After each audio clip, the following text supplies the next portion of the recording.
Umaga po, Governor. Magandang umaga po nga Ted. Opo, thank po you. sa ating mga kababayan. Salamat sa panahon. Tiago, go ahead please. Yes po, Governor, nitong nakaraang Sabado ay nag-init po yung ulo ninyo matapos po kayong pagbawalan na inspeksyonin. Ito pong nasirang flood dike dyan sa Barangay Mulawin, Nawan, Oriental, Mindoro. Para lang po mas maintindihan ng mga kapatid natin, ano po ba yung nangyari noong Sabado dyan po sa Barangay Mulawin? Meron po akong singit na joint inspection supposed to be ng pamahalaang panggalawigan at ng regional office ng DPWH to give them the chance to explain para sa mamamayan at para na rin po sa kabatiran ko personally kung alin project ito. Kasi ang due process is always giving the sides of the sides of the two parties. Problema pagdating namin ma'am doon, hinaro yung aking provincial engineer. Actually, may nakaharang na truck. Napaalis sa amin yung truck. Tapos yung gwardiya, hinaharang na kami. Hindi daw po pwede. So bumaba ako after pinigilan yung provincial engineer namin na makapasok. Sila na lang ako ng gwardiya na akong gobernador. Pero ang instruction daw sa kanila ng company ay walang makakapasok hanggat walang written. Inulit ko pa yun written permit ng DPWH na pinapayagan pumasok. Sabi ko akong gobernador dito, public property ito. Tapos bigla niyo akong pipigilan. And the DPWH personnel were just there around the corner. Instead of them telling during that commotion, hindi na nahimik lang sila. Sabi ko, kung wala kayong tinatago, pwedeng pumasok ang kahit sino, lalo na ako. Pinanindigan mo yun hanggang dulo. Mm-hmm. And so sabi ko, I will proceed with my inspection without the DPWH. At tumunin mo ako, nag-inspect naman ako at tumambad sa isip sa aking mata yung karumal-dumal, nakakalungkot, nakapangingilabot yung sitwasyon ng mga ginawa nila. Di ba mga nangyari na sa atin? Oo. Karumal-dumal na ginawa nila. Ano po ba? Sino po itong nila na sinasabi ninyo at ano pong ginawa nila? Ma'am, tatlo lang naman ma'am yan eh. May nagpondo, salamat po sa nagpondo. Ang nagpondo po niyan, national budget. So kung national budget, hindi po galing local government. Salamat po doon. Pero nung in-implement na po nila, talaga pong hindi nyo mai-imagine itong itsura. Why? Nung una, ang sabi ng direktor ng DPWA sa kanyang interview kay Doris Bigoria, 1 billion per kilometer. Sila po ang may sabi nun, hindi po ako. Ngayon, kagabi, binabago na nila sa interview na kahapon. 750 million daw per kilometer.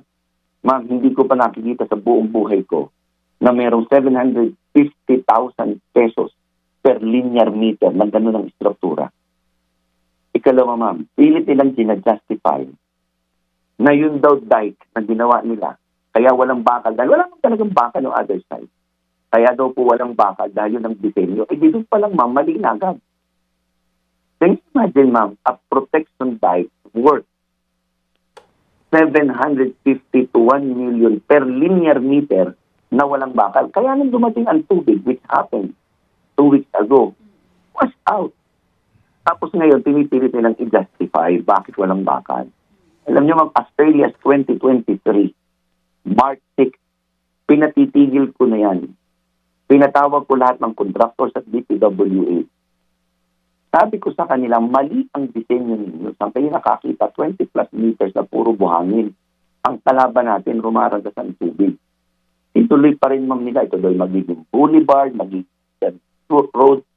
Meron po ba, ma'am, flood mitigation project na ang inuuna mo yung aesthetics? Flood control, nilagyan nila ng mga street lights. Flood control, nilagyan, ma'am, nila ng buhangin sa gitna. Can you imagine, ano ang klase ng strength na kayang protektahan ng ganong klase flood control? Nasa wala pang isang dangkal na nipis ng semento, tapos puro buhangin at bato na 20 meters. Tapos lalagyan mo ulit sa dulo ng mga stone masonry work. Ibig sabihin mo stone masonry, ito yung nilahidan lang ng semento, nilagyan mo ng maliliit ng mga batong nagdakamao at sina ang flood control. I check the bakal. Kasi lumabas namin yung metal, yung mga bakal na nakalagay. Supposed to be flood control, ordinaryong bahay nga, ma'am, naglalagay tayo ng 16 mm. Naglagay sila 10 at 12 mm, ma'am, malaki pa yung hinililit ko. Paano mong kakayanin ng isang rumaragas ng tubig? I cannot understand at hindi ko rin mapaniwalaan paano ito pumasa sa kanilang technical audit, sa kanilang technical and quality assurance unit, pumasa sa inspection. Kaya ang akin, ang akin ngayong conclusion, ito may isang grand design. Ang kontraktor kasi naniniwala ako, pag tama ang disenyo, gagawin na yan. At kung wala yung bukol, kung walang nakapatong, walang nakapaloob, hindi mamandadaya sila. Kasi may contractor's profit na talaga. Sa computation ng ginagawa ng kahit anong program of work, mayroon na talagang contractor's profit kasi iniiwasan ng pamahalaan na mandaya supposed to be ang contractor. Kaya nilagyan na talaga ito ng contractor's profit. Ang ginawa nila, may contractor's profit na dinaya pa ng ganito. Why? Bakit? Dahil merong kailangang bawiin. Hindi pa sila nagbabayad ng tamang tax sa gobyerno. Alam niyo po ba nung Saturday, nahuli pa namin actual ng pagnanakaw ng mineral sa ilog. Bakit? Pagkakakuha nila, pagkaka-unload, kukuha mo sila ng graba at buhangin dyan. At the front of the project, sisirain ulit nila.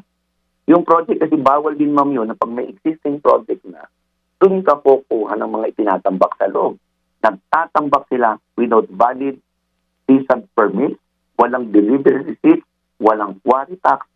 Sa kasalukuyan po, pinapa-inquest namin ngayon sa pulisya at sa piskalya yung mga nahuli namin tao. At ito'y 3 beses naman kami nakahuli.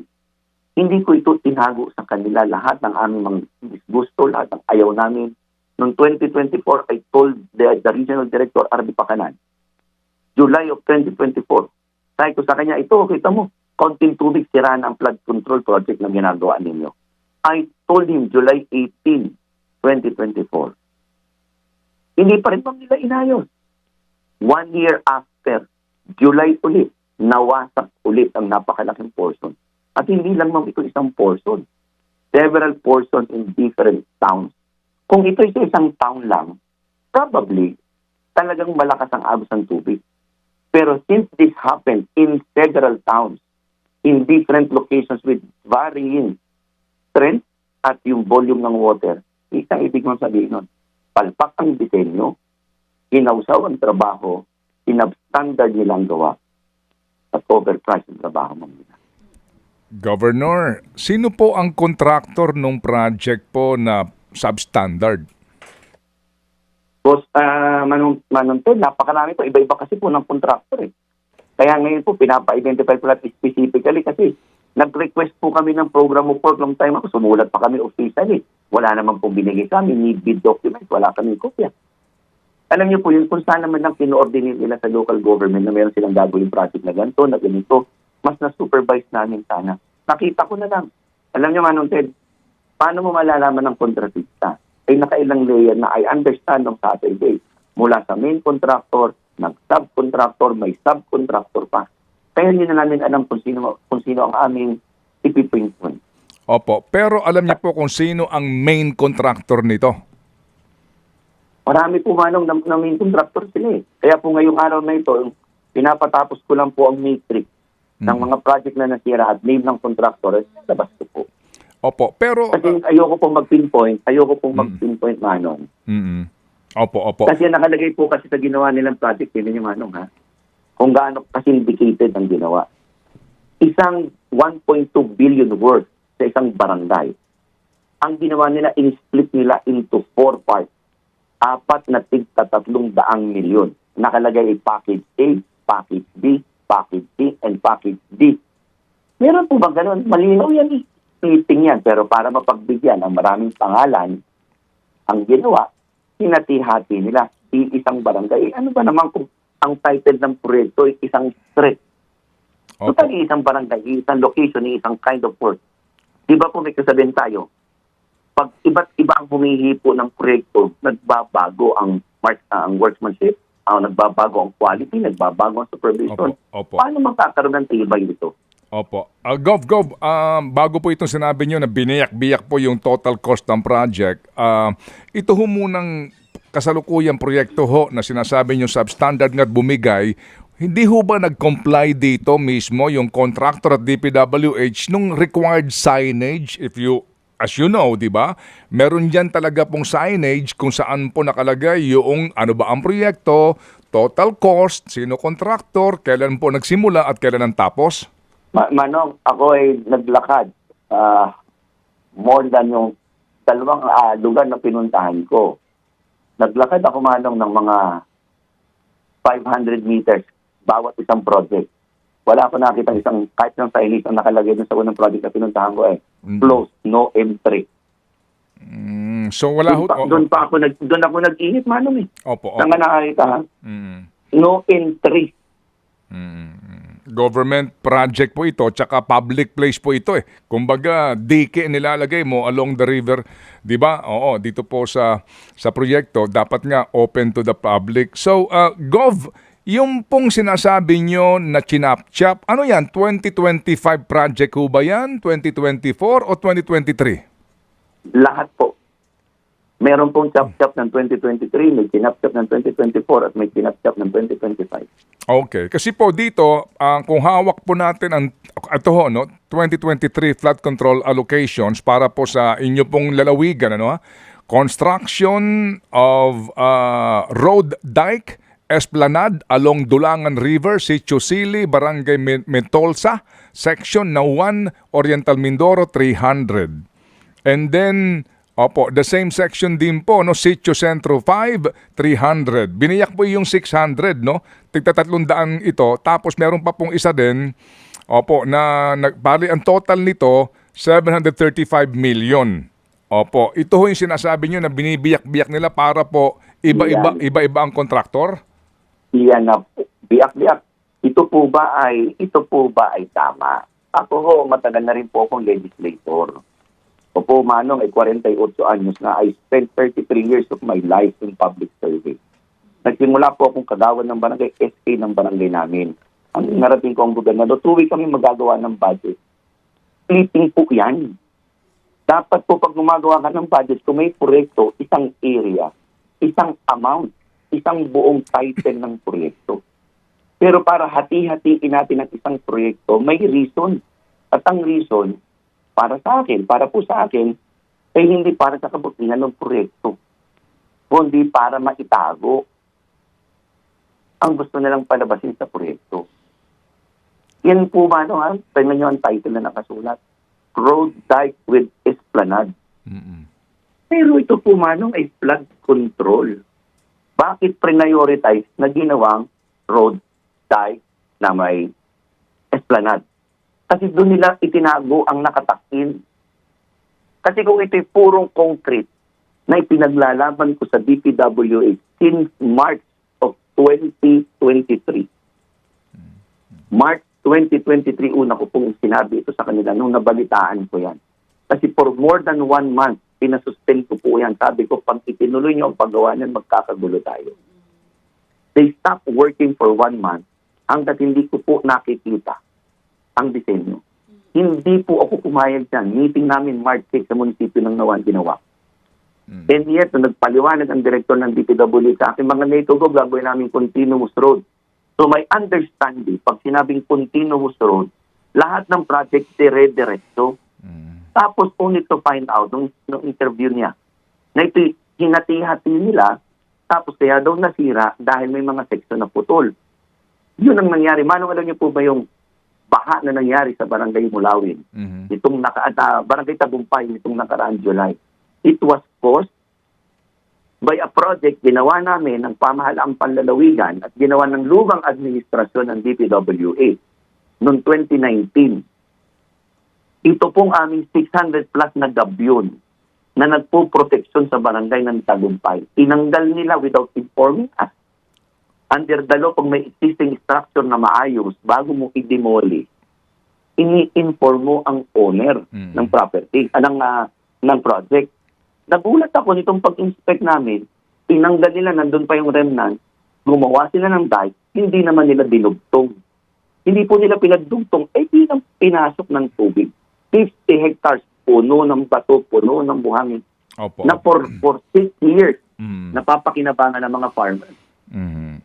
Opo. Gov, ito pong mga proyektong ito kaninyo na questionable, hindi sa inyo kinonsulta, Opo, at may mga paghihinala nga ngayon na china-chop-chop dahil sa mga interest na alam nyo na ibig kong sabihin.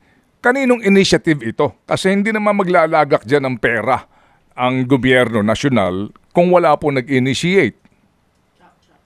Tama po. Tama po kayo. May naglagay po kasi kami po nagre-request ng pondo sa DBM, nagre-request ng pondo kung kani-kanino. Dumadaan kami sa karayom sa 30 milyones. Doon po sa LGSF, sang katerbang papel ang kailangan namin isumite. Naghihintay pa kami sa electronic portal sa 30 million amount. 10 million nga lang po ang allowed sa bawat LGU. Ito po, ipinasok na lang. Wala naman po ito sa NEP. Marami po dito wala sa National Expenditure Program. Ito po insertion. Kung sino po ang nag-sponsor, hindi na po namin alam yun kasi hindi naman po kasama ang local government sa budgetary process.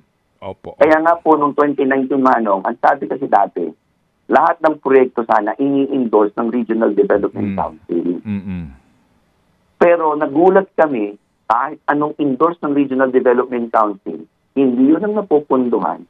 At kung ano na lang yung lalabas na pondo na dumadating sa mga district offices at regional offices, nakalatag na, even without the endorsement of the Development Council. Opo. Kasi nga regional, yung provincial, gagawa ng sarili ho ninyo, endorse sa regional Tama po, po. regional po sa Budget Development Council para well-coordinated po ang lahat ng mga proyekto no, na kinakailangan ponduhan. Tama po. Opo, na nanggagaling nga sa national government. Governor, mawalang galang lang ha, I just have to ask you this, no? Kayo ba'y magkaalyado ni itong inyong kongresista sa Oriental Mindoro? Politically po, maaaring magkaiba po kami ng political party. Opo, pero kayo ba Opo. kasi di ho ba sa usapin na ito dapat nagkakaisa ang mga lingkod bayan para kumwestiyon at alamin sino nag-insert nito? Sino ba nag-initiate nito na wala kayong kaalam-alam at ang implementasyon nga kaninyo ay substandard? As a matter of fact, yun po ang aking panawagan ng Saturday sa aming mga kinatawan, sa aming dalawang congressmen. Habang nagpapakapagod tayo sa local government para magharap natin, sana naman pa-imbestigahan nila ito. Sana alam nila kung sino. Kasi hindi po ako naniniwala personally na malalagay sa budget ng isang distrito o ng isang probinsya na hindi po alam ng kinatan with due respect to them. Ang akin po, hindi ko sinasabi na meron silang kinalaman sa anumang kalokohan. Hindi po talaga dahil I don't have the right, I don't have the information, and that I will not do. Ang sa akin lang pong panawagan, for the sake ng probinsya namin, magtulungan kami pa-imbestigahan ito. Wag lang po ako, wag lang po yung pamahalaang panlalawigan, wag lang yung mga mamamayang mamaliit sa barangay. Yun lang naman po ang pakiusap namin.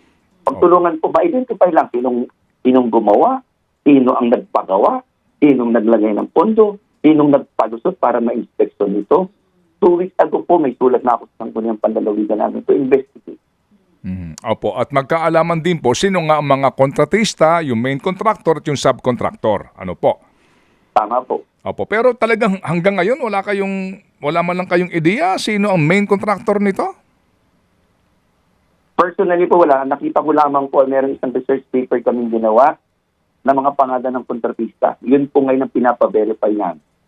Hindi Dahil po. ako po, sa totoo lang po, ay sumusulat po ako sa tanggapan ng Pangulo para po itong lahat ng ito na ngayon bumulaga din sa amin ay may imbestigahan. Actually po, una ko po itong diniscuss ulit ang mga posibleng pagkasirang ito June po kay DPWH Regional Director pa kanina. Sinabi ko yun sa kanya noong June, wala pong camera yon, walang ibang tao. Sabi ko sa kanya, ayusin niyo ito dahil hindi tama.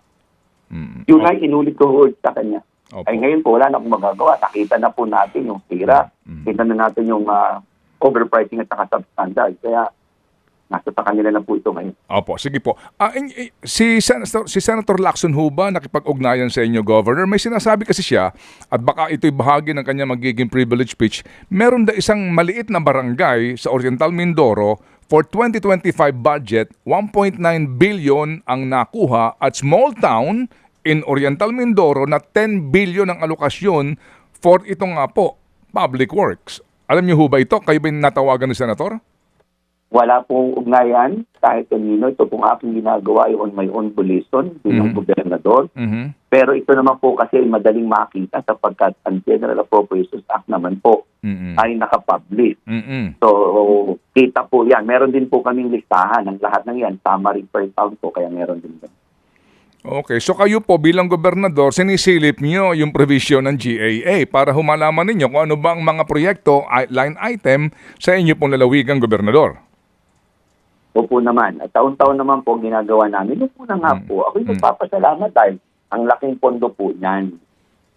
Ang aking lang po kinalulungkot, sanang yung laking pondo na yon, kung inilagay sa tama o ginawa ng tama, makakasulpo talaga ng problema ng baha. Imagine mo, Manong, 39 billion ang total niyan buong province. Sa usual na ginagawa na tamang PK na puro konkreto lang, more than half ang magiging cost lang yan. Less than half ang magiging cost per kilometer. Ibig sana po yung 39 billion, kung less than half ng cost na ginagawa nila, sana na doble. Ang problema po, sa interview kagabi ni Director Pakanan, in-emphasize pa niya na 7 kilometers lang ang nagawa. With that multi-billion project, 7 kilometers na nagawa, lalo kung nakakalungkot. Opo. Sige po. So kayo po ay sumulat na